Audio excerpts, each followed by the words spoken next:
I got my visa approved within a matter of 8 to 10 days. There is no requirement of hotel reservations or flight tickets as well when you are applying for a New Zealand tourist visa.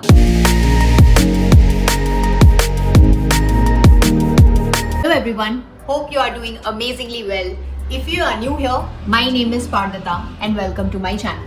Ever been to New Zealand? Well, if you are a nature lover like me, New Zealand has to be on your bucket list.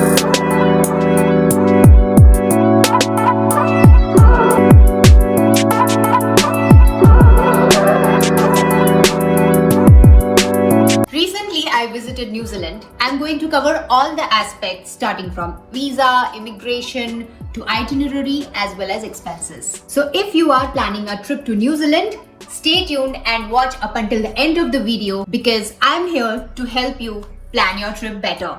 So this first video is going to be on the visa guidelines. Firstly, the visa fees. Currently, the New Zealand tourist visa fees is around 341 New Zealand dollars, which is equivalent to 16,000 INR. I'm going to give you a few tips to help you save your bucks. If you are planning a trip with your family, be a primary applicant and add all your additional family members like your partner and up to 2 kids as secondary applicants to the same visa application so that you don't have to pay this 341 New Zealand dollar again and again for every application, and rather you just end up paying an additional charge of 30 New Zealand dollar per applicant that you are adding to your original visa application. Remember one thing, that while opting for this, you will have to give a proof of your relationship with your partner. That could be a marriage certificate or an affidavit, and in case of your kids, it could be a birth certificate where your name is mentioned. Secondly, the visa processing time. Currently, the visa processing is taking around up to 4 weeks of time. However, based on the accuracy of the information that you provide in the application and the kind of documents that you upload,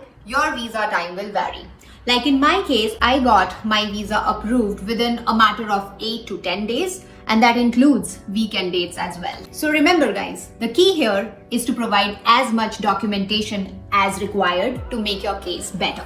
Thirdly, documentation. Apart from providing your regular documentation like passport, a national ID, Aadhaar in case of Indians, you will have to prove your genuine intent of travel so that you can ensure that you are not going to overstay. You can provide the latest 6 month statement from your bank, or you can also provide them a portfolio of the mutual funds or any financial instrument that you are holding to prove that you have enough financial leverage to go on a trip to New Zealand and stay over there as well. For genuine intent, well, this is the most important thing.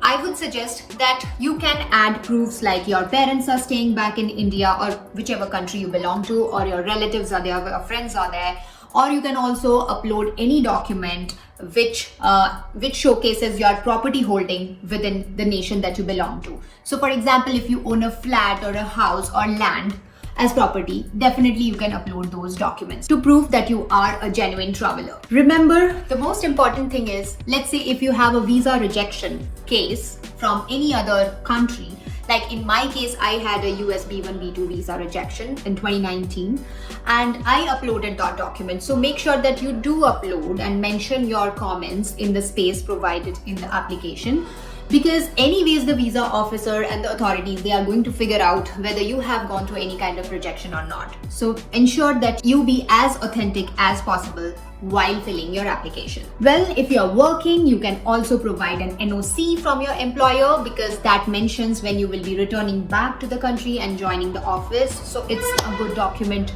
to upload as well in your application. Everyone has a question. Do we really need travel documents? Let's say flight tickets or hotel reservations, to provide while filling out the application? There is no requirement of hotel reservations or flight tickets as well when you are applying for a New Zealand tourist visa. Based on my experience, what I have realized is that the elderly people who are beyond the age of 50, 55 can get their visa processing done within a shorter period of time. People in the age range of 18 to 50, in their case, the scrutiny is higher and more stricter as compared to elderly folks. The authorities will reach out in case they feel that there is a shortage of any documentation or there is some documentation which has gone corrupted.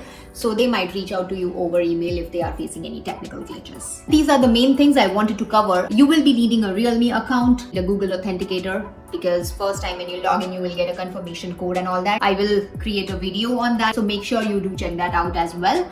I went to New Zealand for 10 days and I covered both South and North Islands, main areas basically. New Zealand is one of the most beautiful yet less explored countries across the globe. From picturesque landscapes to scenic rides, from breathtaking sunsets to spectacular lakes and fjords, from old charm cities to hustling and bustling cities, it's merely a destination, rather feeling. And I will be creating videos that covers entire itinerary, best places to visit in New Zealand over the upcoming weeks. So guys, stay tuned. And if you like the video, please make sure to hit a like button and subscribe to my channel if you like watching content around visa, travel, and anything remotely related to travel.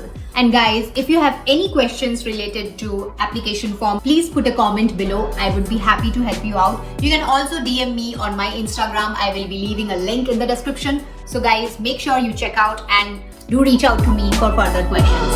Thank you.